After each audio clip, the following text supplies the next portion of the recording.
Hello สบายดีทุกคนสบายดีแม่บ้าน สบายดีอุ่นสบายดี FC ทั้งภายในและต่างประเทศมื้อนี้แม่บ้านก็มีเรื่องราวดีๆมาเล่าให้ทุกคนได้ฟังเกี่ยวกับครอบครัวหนึ่งที่เพิ่นกำลังจะถูกส่งเมือยังประเทศลาวแต่ว่าเนาะเพิ่นก็ยังมีความหวังโดยที่ลูกสาวของเพิ่นได้ไปติดต่อกับทนายความเพื่อที่จะมาซอยพอบ่ให้ถูกส่งกลับเมือยังประเทศลาวนั่นเองก็ถือว่าเป็นโอกาสที่ว่าลูกสาวได้ไปพ่อทนายความแล้วก็มาซอยพอได้ทันเวลาเนาะพี่น้องเนาะแต่ว่าสำหรับคนใดที่ยังมีปัญหาหรือว่าประสบกับปัญหาที่ว่าคนหักหรือว่าคนในครอบครัวที่จะสื่อส่งมายังประเทศลาวที่เบิดหวังแล้วเนาะเบิ่งคลิปนี้เนาะแล้วจะเข้าใจว่าเฮายังมีหวังตราบใดที่ตีนยังบ่วิดดินตราบใดที่คนสมาชิกในครอบครัวยังบ่ได้ถูกส่งมายังประเทศลาวถือว่าเฮายังมีความหวังอย่าเฝ้า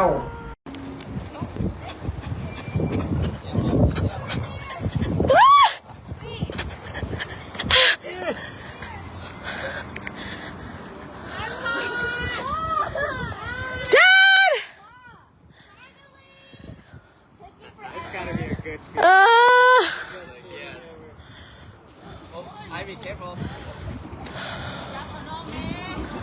Oh. Ivy. Ivy, come here.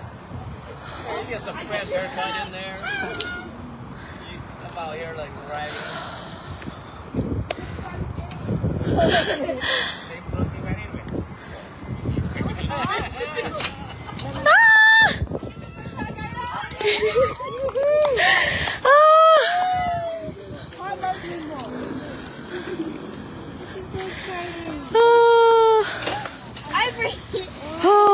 See, I told you I was going to get you out. God loves me more. Go away. What one below there, Dad? Love and reporter. Hi, Gustavo. This is my dad, Kai. It's Gustavo. Why are you wearing this sweater? It's hot. Oh. My God. Where is the packet?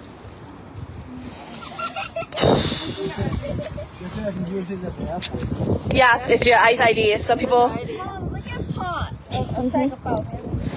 Oh, my God. Ready to go home?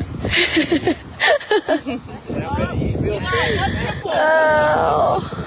We gotta get gas, but Meg, go away. it's traffic right now. Yes, it's court. Oh. Thanks, guys. My dad's finally free. หมดหวังเนาะ ถ้าหากบ่เข้าใจก็กลับไปฟังอีกเพราะว่ามาริสาเราอธิบายทุกสิ่งทุกอย่างแต่well from beginning she will walk you through everything from till the end เนาะสำหรับคนที่มีความหวังอยู่เฮาไปสิพาทุกคนไปเบิ่งการสัมภาษณ์กับมาริสา Doi. โอเคก่อนอื่นก็ดีใจนำเนาะพ่อของเจ้าได้ออกมาจาก detention center เข้าใจหลายๆ There's a lot of hard work. โอเคพ่อเจ้าไปอันน่ะ is it อันน่ะโอเคบ่ที่สิอัดเจ้าลง YouTube ที่จะให้อธิบายให้แบบคนเบิ่ง Yeah, that's okay. Okay, good. I want to help as much as I can. You know, คนก็บอกคนบ่แม่นทนายความ I can only speak on experience. Okay, that's good. Yeah. Okay, อันบอกชื่อพ่อเจ้าได้บ่ โดยชื่อเราสึกิ ชื่อที่อยู่รัฐใด อยู่รัฐ Washington หักอยู่ในเมือง Raymond Washington DC Washington State Washington State Okay, that's good โดยพ่อเจ้าถูกจับย้อนหยังบอกได้บ่ Sorry คะแนนเก่าเราแต่ 1999 กับ 98เราออกมาแต่ 2011 แล้วเรามี deportation order ตัวเก่าอันนั้นตะกี้หันคะแนนเราหันเรื่องยาเสพติดโอเคขอบใจที่บอกนะเพราะว่าบัดนี้พ่อเจ้ามาจับพ่อเจ้าอยู่บ้านเจ้าบ่ บ่เราได้หนังสือนำพวกไอซ์เดือน2วันที่19 เขาเจ้าบอกเราว่าไป check in to discuss immigration case และเขาเจ้าบอกหาหนูว่าเอาใบ ID เรามาเอาเจียเรามาเอาใบ passport มาและพอพาเราไปเดือน3วันที่3 then ขน้อยถามขน้อยเข้าไปนำได้บ่ you know ให้ไปแปลภาษาให้เราให้ like อธิบายให้เรา understand like clearly what's going on วันนี้เขาเจ้าบอกno we only take the people to check in it's just a check in เขาเจ้าบอก Okay but 15 นาทีแล้วเขาเจ้าเอาเราออกมา and handcuffs ตะหน้าค่อยกับลูกค่อย อ๋อ yeah so บัดนั้นเขาเจ้าก็จับพอไปบัดนี้เพิ่นถูกกักขังจักมื้อ2 เดือนมื้อนึง อ๋อ 2 months and 1 day you Washington State เนาะบ่ได้เฮ็ดงานบ่อ๋อโอเค อ๋อ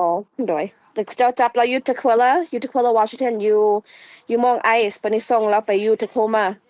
อ๋อโอเคบัดนี้เจ้าเป็นลูกเนาะที่ไปซอยซอก lawyer บ่เฮ็ดจังได๋โดยแต่มื้อทำอิฐแม่ค่อยได้หนังสือพ่อค่อยเดือน2วันที่19เราฝากรูปให้ขน้อยก็ยังอยู่การอยู่ปะนี่ขน้อยบ่สบายใจแล้วพอดีให้และหัวนายเราส่งเมือ and then ever since that day ขน้อยโทรหาทนายความ like over 30 people you know a lot of organizations a lot of groups a lot of lawyer like ติดต่อหาคนมาซอยพ่อค่อย I spent a lot of money paying for consultation fee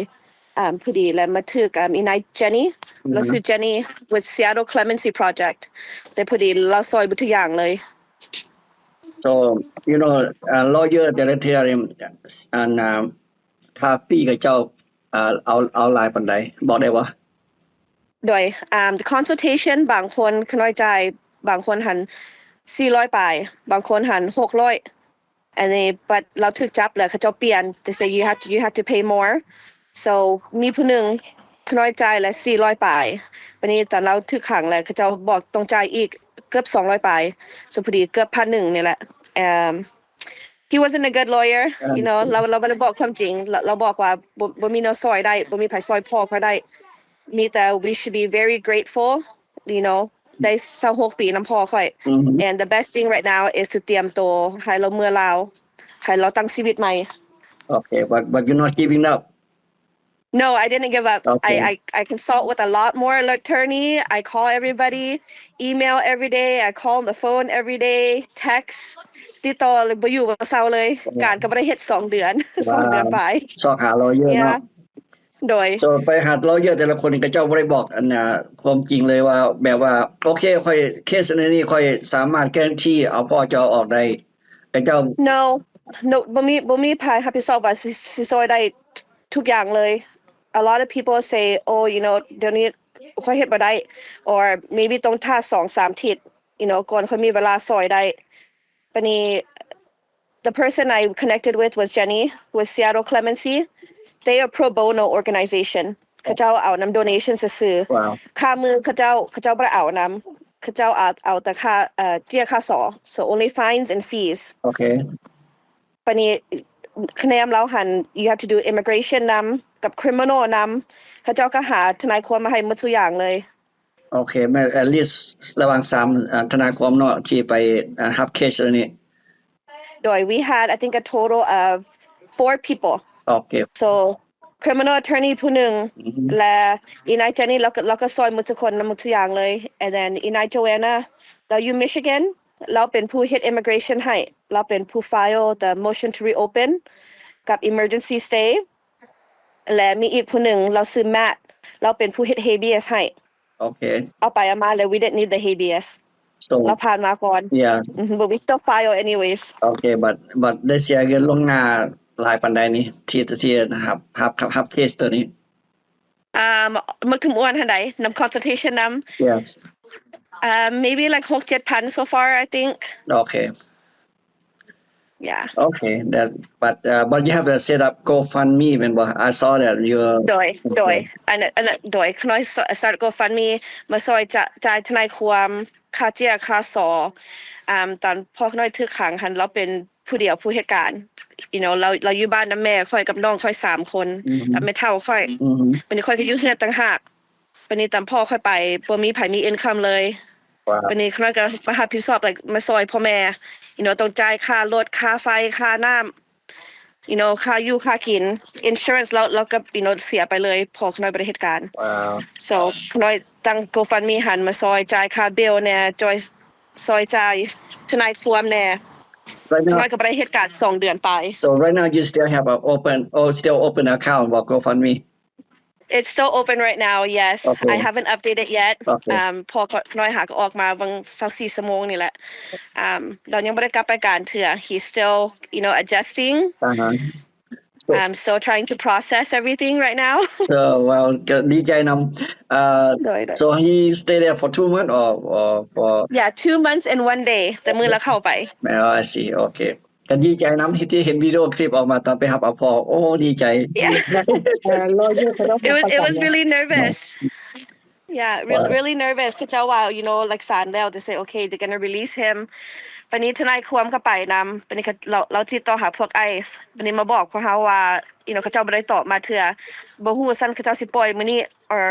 าปล่อยมื้ออื่นสภาพก็ท่า I think 3ชั่วโมงปลายนี่แหละท่าอยู่ทางนอกบ่อนเขาเจ้าขังหั่น Wow. We just sit there and wait and wait and wait จนเราออกมา Wow ก็ดีใจนำที่เห็นคลิปน้ำตาจนน้ำตาตกในนำดีใจนำYou know, so I connected with a lot of people through this process. You know, คนลาวหลายคน Wow. We started a different kind of sisterhood. You know, หลายคนบ่เคยฮู้จักกันปานนี้มาติดต่อนำกัน like เรื่องนำนี้แหละ Everybody I met พ่อเขาเจ้าน้องเขาเจ้าอ้ายเขาเจ้าถึกส่งเมือหมดทุกคนเลย Wow. ถ้าหาก And for me, like my cousin and my dad, they both beat their case. Wow. So if ถ้าหากผู้ใดผู้หนึ่งมี question ให้เขาจะติดต่อหามาริซาได้บ่โดย absolutely หลายคนติดต่อมาแล้วyou know คนน้อยมีเวลาคนน้อยก็ตอบ Okay. I have time I can take a phone call we can sit down and video chat you know I want everybody to know คนเป็นแม่ทนายความ I'm not giving legal advice I can only speak on experience แต่คนน้อยซอยพอคนน้อยจังใด you know Right. like how it was for us So first of all I want to อยากขอบใจนำมาริซาที่ออกมาว่าแบบนี้คนลาวเฮายากที่สุดที่สิมาแชร์ประสบการณ์แบบนี้สก็ขอบใจนำมาริซาเพราะว่าคนอยู่บนทั่วไปเขาเจ้าก็สิได้แบบเปิดหูเปิดตาขึ้นโอ้แบบหมายความว่าเขาเจ้าสิมีโอกาสที่ไปต่อสู้ที่คนที่เขาเจ้าฮักที่ออกมาได้เนาะ โดย โอเคอันนั้นเราเรื่องที่การพ่อที่เจ้าอยู่ในdetention center ก็จะ treat เราเนี่ยใดแล้วเซต account เนี่ยใดที่ติดต่อให้กับพอโทรหาบ้านแม่นะโดยแต่พอขน้อยอยู่ทาโคมาเราบ่ได้เป็นหยังเราโอเคอยู่ you know เราก็อยู่ไปอยู่มาบ่มีปัญหาหยังบัดนี้ตอนพอเฮาเอาคะแนนเราตัวเก่าเราจะไปลึบหั่นนะแต่ call vacate motion ตัวไปลึบตัวทำอิฐบ่ฮอด24ชั่วโมงthey transferred him to Arizona เราโทรมาหาขน้อย 3:00 นตอนเช้าNot even 24 hours later and said, you know, บอกเรา you pack your stuff เขาเจ้าก็ปิด account เราเลยเราโทรมาหาขน้อยก็บ่ได้โทรไปหาแม่ก็บ่ได้เราต้องติดต่อนำaccount ผู้อื่น because they have to use a PIN to call people เราติดต่อหานำ account ผู้อื่นวันนี้พวกไอ้สันฮู้ว่าเราโทรมาหาแล้วเขาเจ้าก็ดับโทรศัพท์เลย Oh so I only got to hear that you know they are transferring him เราบ่ฮู้เราสิไปไส He don't know where he's going he thinks that he's being deported and then over เกือบ24ชั่วโมงนี่แหละก่อนเราโทรมาหานาทีนึงว่าเราอยู่ไปฮอด Arizona แล้วเด้อแต่ไปฮอด Arizona แล้วเขาเจ้าสิส่งเราไป El Paso แล้วออกจาก El Paso แล้วเขาเจ้าสิส่งมาลาว Wowทำอิฐเขาเจ้าบอกเราว่าหาสิอยู่ Arizona แต่มื้อนึงหา2มื้อเราไปอยู่หัน5มื้อ Okay แล้วว่านอนพื้นอีกบ่มีผ้าห่มบ่มีเตียงบ่มีหมอนบ่มีหยังแล้วว่าขับก็ขับยืดขาก็บ่ได้แต่นอนลงหันบางคนก็นอนอยู่แปะวิดเลยเข้าห้องน้ำก็ต้องเข้าต่อหน้าคน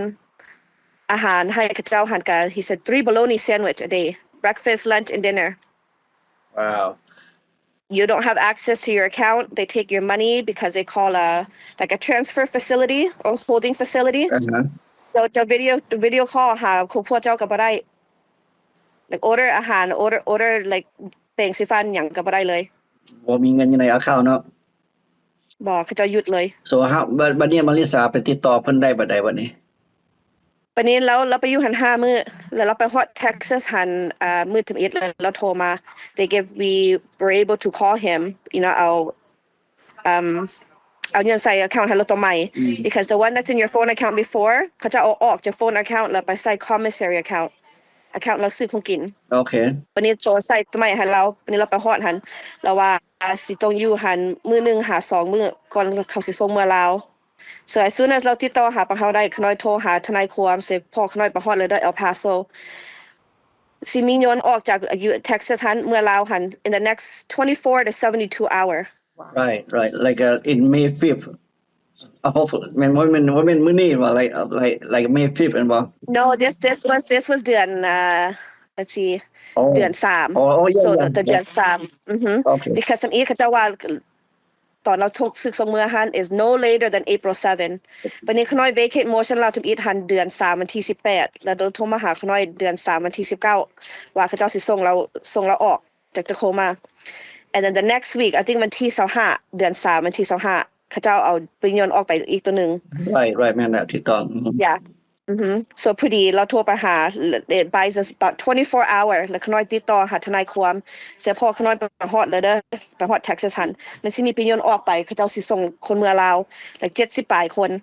my dad I think was supposed to be number 75วันนี้พอเขาหยุดได้พอดีเขาเจ้าส่งเมื่อ70 ปลายคนทิศก่อนหันเขาเจ้าส่งเมื่อ I think 63 คนทิศก่อนหัน แม่นแล้วโอเควันนี้โทรหาทนายความแล้วเราไปติดต่อหาทนายJoanna Michigan วันนี้เรา file motion to reopen กับ emergency stay because เขาจะว่าคะแนนเราตัวมันติดนำdeportation order เราหันอันนี้พอหน่อยสบายดีนะเพิ่นนะ Sorry but Dad can you say hi real quickสวัสดีโอ้ดีใจเด้อได้กลับมาหาลูกหาหลานเข้าใจสมภารก็เบิ่งซุมเจ้าอยู่ YouTube เบิ่งเลยเยอะขอบใจเด้อที่ให้ออกมาสัมภาษณ์เพราะว่าสิได้ซอยคนลาวเฮาได้หลายที่ให้ลูกสาวมาเล่าอาการที่ผ่านที่ศูนย์กักขังนั่นนะขอบใจหลายเด้อก็บอกเพิ่นนั่นน่ะบอกลูกสาวก็ว่าก็บอกเพิ่นวิธีก็บอกน่ะซอยเพิ่นถามมันก็ตอบเพิ่นนั่นน่ะมันก็บ่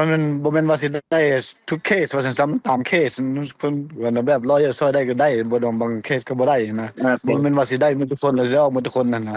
มันขึ้นนำเคสเฮาแม่นๆกระทรวงนี้เนาะแล้วมีด้านนั้นน่ะมันไปต้องการซอยเพิ่นถามมันก็ตอบให้เพิ่นบอกเพิ่นเฮ็ดจังได๋มันเป็นสเต็ปมันเป็นนั่นนี่นะแม่นอยู่ในศูนย์เป็นตอนนี้ศูนย์เป็นได้นอนโอ้ก็ดีใจแล้วได้อันน่ะได้บัตรเข้าบัตรเขียวขึ้นไปใส่กันหันใจออกบ่แบบบ่ยอกบ่ย่านบ่หยังโอ้ได้ไปหมายความว่าได้บัตรเขียวได้คืนเลยหลังจากกันทนายความไปสู้นี่แม่นเพราะว่าเพิ่นน่ะเคลียร์นั่นน่ะคดีเฮานะเพิ่นคลีนอัพแบบมันบ่มีอยู่ในคอมพิวเตอร์อย่างเบิดโอ้ยดีใจนำเด้อดีเข้าใจเพิ่นคลีนหมดแล้วกันแบบน่ะไอซ์ก็เข้ากักเฮาบ่ได้เด้เพราะว่าคดีมันเคลียร์หมดแล้วเด้หน้าที่ได้ออกตั้ง3ทิศแล้วนี่บัดเชื่อจังนั้นว่านั่นน่ะI have to give ICE 30 days to respond to come up with something to charge you with แบบนั้นให้โอกาสICE นะส่งเฮาเมืองลาวนะหาวิธีสิชอร์จจังอีกนะวันนี้record เฮา100เฮาคลีนแล้วนะเมื่อทุกวันทุกแนวแล้วเขาก็บ่มีหยังชอร์จไปศาลมื้อวานนี่ก็เขาก็ถามICEว่า you have anything to charge him เขานั่นน่ะ I stop churchว่า no we don't have nothing church ก็ว่านะthen we have to terminate his nothing you can charge him with nothing he have to let him go give him his green card everything someday ชีวิตใหม่เนาะดีใจนำเด้อ congratulations คนแรกนี่คนแรกที่ได้ยินแบบนี้คนแรกที่ได้บัตรเขียวแม่น แบบค่อยเว้าหั่นล่ะมันขึ้นมันเคสมันเหมือนว่าสิได้ออกหมดทุกคนนะมันเคสกับเคสมัน บาง ต่าง คน กั ออกมาบ่ได้บัตรเขียว บางคนออกมาก็บ่ได้บัตรเขียวเนาะสำหรับเจ้ามื้อใดสิได้ไปขึ้นศาลอีกบ่ได้ขึ้นศาลอีกเด้อติ จัน บ่หมดแล้วอ๋อ ท่านบ่ได้เฮ็ดหยังแล้วบ่ได้หยังแล้วบ่ได้ไปฟ้องรีโพร์ตบ่ได้ไปหยัง สลองเด้อ ดีใจนำดีใจนำแบบส่วนหลายพวกอันน่ะออกอันน่ะพวก fire habeas นะ อ่าฮะ เขาออกชั่วคราว บางคนก็2ทิศเข้าไปเฮือนไปเอามาก็จับมาคืน บางคนก็เดือนนึง แม่น บางคนก็2มื้อเขาเขียนหนังสือไปว่าwe gonna get you we gonna deport you นะคันสิว่าเขา fire habeas เขาเอาปล่อยเจ้าออกมาชั่วคราวแล้วเขาไปจับเจ้าคืนน่ะนะ อ๋อ เพราะว่าคดีเจ้ายังมีอยู่เจ้าบ่ได้เคลียร์เทื่อนะ แม่นโอเคเข้าใจ แต่ว่าเขายังมีสิทธิ์ไปเอาเจ้าอยู่อะนะแล้วเดี๋ยวนี้พวกฝ่าย habeas ส่วนหลายเดี๋ยวนี้ออกกันเขาใช้ankle monitor เขาใส่รัดขาหั่นน่ะเขา track ว่าไปใส่อยู่ใส่เขา track แม่น นะ โอ้ยดีใจนำเด้อดีใจนำหลายโอ้ย เข้าใจเข้าใจ นี่อยากแนะนำ มีอันน่ะมีหยังอยากแนะนำให้พวกที่สิไปสู้ต่อคดีสู้คดีบ่ จังว่ามีแต่สู้ต่อไปมีแต่พยายามนั่นเฮ็ดบ่รู้จักสิเว้าจังได๋ล่ะมีเฮามีแต่สู้แล้วเฮามีแต่ stay strong มีแต่ try everything try do everything what you can stay with the family แบบอยู่นำครอบครัวเนี่ยเราต้อง try หมดทุกแนวอะนะ โอเคเอา มีหยังอยากแนะนำ เขา ตอนที่เขาเข้าไปอยู่ในศูนย์กักขัง ตอนนั้นเจ้าเข้าไปศูนย์กักขังมีแนวแนะนำที่คนที่ถือไปศูนย์กักขังบ่มีอันใดสิ่งใดที่สิแนะนำให้เขาเจ้าควรเอาหยังไปเฮ็ดแนวใด เออมันก็บ่ได้เสียเอาหยังไปมีแต่ว่าไปคันสิสู้อยู่มันก็มีแต่ว่าบ่ต้องเซ็นหยังมีแต่ท่า lawyer บ่ต้องเซ็นหยังบ่ต้องเฮ็ดหยัง อ๋อ คันว่าบ่อยากเมื่อเด้ แม่น บางคนก็อยากเมื่อนะบางคนก็โอ้อยากเมื่อค่อยอยากเมื่อเมื่อก็เมื่อบางคนว่าโอ้ชีวิตอยู่พุ่นมันดีก่อนบัดนี้ไปกันบางคนก็อาศัยมีครอบครัวนี่จักนั่นน่ะอยากนั่นน่ะอาศัยครอบครัวฝากเงินให้กินลูกเต้าฝากเงินให้กินก็แม่นแต่ว่าอันน่ะบ่จักสิเว้าค่อยเห็นมันต่างกันนะ โอ ค่อย เค เห็นบ่มีนะ โอเคเขาเบียกไปมัน โอเคเอา เขาเบียกแฮบเอื้อยแฮบอ้ายนะแบบแฮบลูกแฮบเต้าหั่นนะ เข้าใจเบิ่งเนาะ บ่คนอยู่ในหันนี่เขาเจ้าใช้ชีวิตแบบใดว่าความยุ่งยาก โอ้มันอยู่ในมันก็โอเคมันไผก็อุกใจหมดทุกคนแหละมันบ่มีไผดอกสิบ่อุกใจมันไผก็ stress out มันไผก็มันก็โอเคมันก็บ่ได้วุ่นวายอยู่ในหยังก็ได้มันก็มีแต่ Arizona ตัว Arizona เข้าไปหันเขาเอิ้นนั่นน่ะ intake เขาเอิ้น intake เข้าไปชั่วคราวหน้าที่เขานั่นสูงสุดแบบ40 was it 24 48 ชั่วโมงหา48ชั่วโมงอะนะ อ๋อ แต่ว่าเขาจะค้างอยู่หั่นนั่นน่ะ4คืน5มื้อไปนอนอยู่พื้นดินบ่มีผ้าห่มบ่มีผ้าห่มบ่มีผ้าปูสุดก็ใส่สุดเก่าใส่สุดเก่าบ่ได้อาบน้ำไปขังยันแบบ50คนแบบอันน่ะเข้าห้องน้ำคือสิใกล้นี่ก็ได้ย่างข้ามกันไปคนหลายๆนะปฏิทินแบบของอยู่ของกินก็ตั้งแต่เช้าจนค่ำเขาก็มีแอปเปิลหน่วยนึงแซนด์วิชกับข้าวจี้กับอันชีสหั่นนั่งอยู่กลางหั่นเขาให้2แล้วก็มันข้าวจี้กับอันบาโลนี่สไลซ์ตัวน้อยๆตัวติ่นๆนั้นอันนึงแบบตั้งแต่เช้าจนค่ำมันแบบเดียวแล้วยันแบบมีแต่แอริโซนานั่นน่ะ อ๋อ มันบ่ดีสิแต่บอลลินก็โอเคแบบเท็กซัสก็โอเคอยู่วอชิงตันนี่ก็โอเคเขาโอเคอ๋อเพราะว่านี่ล่ะที่จะบอกพอที่ได้เตรียมพร้อมไปเจออาริโซนาสิเจอปัญหาแบบใดเนาะ โอเซลนอเนี่ยมันนั่นน่ะนัดแบบค่อยเว้าส่วนหลายเขามีแต่กักไว้หั่น24ชั่วโมงหา48ชั่วโมงแต่ว่า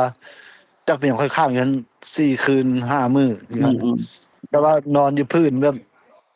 มันคนหลายๆจนปิ้นหน้านอนปิ้นหน้าใส่กันย่างไปห้องน้ำข้ามกัน อ๋อย่าง ข้ามไปโอ้ แม่นๆๆอัดมันรัด แม่น แม่นบัดนี้ แต่ว่าบ่บ่อื่นก็โอเคบ่อื่นก็โอเคมันบ่อยู่มันกินมันก็โอเคอยู่โอเคเนาะเอาขอบใจเด้อที่มาบอกรายละเอียดที่ผ่านร้อนผ่านหนาวอยู่ใน detention center แล้ว เขาสุภาพก็เบิ่งสุเจ้าเลยจาก YouTube ขอบใจหลาย บ้านลูกสาวตอบ โอเคโอ้จะขอบใจน้องพ่อเจ้าคือกันเนาะที่มาแชร์ประสบการณ์โดย มีหยังอีกบ่จะแนะนํให้พวกที่เบิ่งที่ก็เบิ่งเฮาเดี๋ยวนี้ที่สิต่อสู้แบบใดมีไอเดียหยังที่สิเฮ็ดแบบใดหั่นน่ะ อันนี้คือมีแต่บอกคนว่า you know ตอนมีคนถือขังหัน like ตอนเขาเจ้าถูกโทษทำอิฐหันฉันทนายความเจ้าบ่ได้บอกเจ้าว่าฉันจะรับผิดชอบว่ามี guilty charge หันนะ if you plead guilty ฉันทนายความเจ้าบอกบ่ได้บอกเจ้าว่า you know เจ้า plead guilty หันมันสิ affect บัตรเขียวเจ้า or by visa เจ้า if your attorney didn't tell you that in เขาเจ้าlack of legal counsel Okay. ฉันจะสู้ได้จะเอาทนายความหันไป file เขาจะPadilla vacate motion you know that is the lack of legal counsel that you have a right to and then อันนั้นขน้อยซอยพอขน้อยได้ Okay. บ่มีทนายความเคยบอกเราว่าเจ้ารับผิดชอบบัตรเขียวจะหยุดเลยเจ้าสิได้ถูกส่งเมือบัตรเมืองลาวรับเอาคน That is the reason that is a lot of the big reason why my dad is free today. Wow. So what? And then the attorney for that one เจ้าต้องเอา criminal attorney บ่แม่น immigration attorney บัตรเจ้าตอนนั้นแล้วล่ะเจ้าต้องไป file a motion to reopen บัดนี้ให้เขาเจ้ามาเบิ่งอีก immigration status เจ้าบัดนี้ตอนเขาเจ้า vacate มันลืบเลย like คือว่าเจ้าบ่เคยผิด Okay. You know, and it erases like you never committed that crime. Wow, that's good. And so yes, and so you can reinvestigate your immigration status. ของพ่อขน้อยก็แบบนี้ของพี่น้องขน้อยก็แบบนี้คือกัน Okay. บ่มีไผเคยบอกเขาเจ้า Wow, that's a lot of help people out there watching us right now. So hopefully they กระเจ้าสอบหา the right lawyer.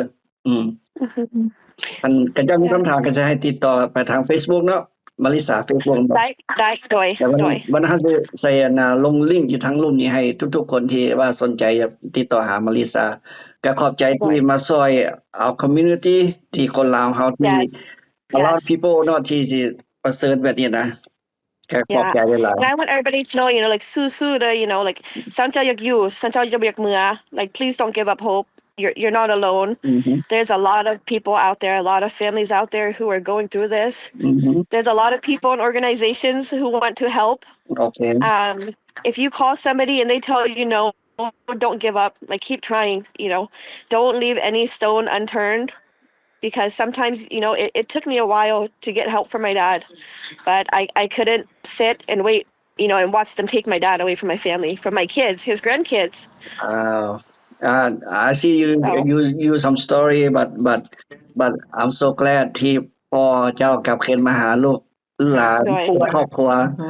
reunite again, you know. So I'm so proud and I'm happy for you. มีลูกสาวดีๆ I'm so proud of you and thank you for the share information. Yes. I cannot help, you know. คนหัวลูก so happy. Yeah. Thank you for sharing. You know, everybody. Absolutely. My heart still goes out to everybody who didn't have as fortunate of an event, you know, for those who did have to get deported, for those who are still fighting this, for those, you know, ยังบ่ได้ผ่านมาเทื่อ you know, บางคนเขาเจ้ารีบบางคนเขาเจ้าบ่ได้ check in เทื่อ you know, my heart goes out to you guys all, but you know, reach out to people. You know, if you have questions, you know, please send me a message. You know, post in those group chats. There's a lot of people who have experience or can direct you somewhere. You know, nobody is alone. There's a lot of people fighting, whether คนลาวคนเขมรคนเวียดคนแม็ก In the end, you know, we're all the same. Right. You know, it's us against the administration, against ICE, against Department of Homeland Security. There's a lot of people in group who want to help and support each other. Good. All right. Okay. Before we go again, I want to appreciate your time, your information to share with everybody. And you have anything else to share? No, you guys, just there is hope. Where there's hope and where there is solidarity, where we stand together, and that's the only way we can beat them. We're gonna share her GoFundMe. Yes, of course. We will put out your link by GoFundMe too. All right. Thank you. Everything will go into support of my dad, for the next stages with his green card and his citizenship, to help us cover in the financial hardship while he was gone. Anything left, I do want to donate to Seattle Clemency and some of the organizations who have helped us so that they can continue helping other families like us. Okay. All right. That's good. All right. We appreciate your time. Thank you. Bye-bye. Bye. โอเคพี่น้องเป็นแนวใดหลังจากที่เฮาเห็นพอเพิ่นเนาะผู้ที่เพิ่นได้ประสบกับปัญหาตัวจริงเพิ่นก็ออกได้มาเล่าเรื่องราวให้พวกเฮาได้ฟังว่าสิ่งที่เพิ่นได้ไปประสบพบพ่อนั้นเป็นแนวใดแต่ว่าทุกคนที่ถูกเจ้าหน้าที่ไอ้จับตัวไป1มีความหวัง2มาเคสของแต่ละคนแต่ละกรณีก็บ่คือกันเพิ่นว่าเด้เนาะอันนี้กะยามันเนาะพี่น้องขอเพียงแต่ว่าเฮามีหวังเฮาไปซอกหาทนายความผู้ที่มีประสบการณ์หรือว่าผู้ที่เขาเจ้าสามารถให้คำแนะนำเฮาได้เฮาก็ไปตามขั้นตอนตามที่มาริซาเพิ่นบอกและอีกอย่างหนึ่งถ้าหากว่าคนใดมีคำถามหรือว่าต้องการความช่วยเหลือก็สามารถติดต่อหาเพิ่นได้เนาะเพิ่นจะให้คำแนะนำเท่าที่เพิ่นสามารถจะซอยได้เพิ่นว่าได้เนาะแม่นๆเนาะโอเคเนาะสำหรับคลิปนี้ก็มีประโยชน์หลายเนาะมีหยังก็ติดต่อมาหามาริสาได้เนาะก็คือแม่บ้านว่าแล้วสำหรับคลิปนี้ครับจะไว้เพียงเท่านี้เจอกันคลิปหน้าบ๊ายบาย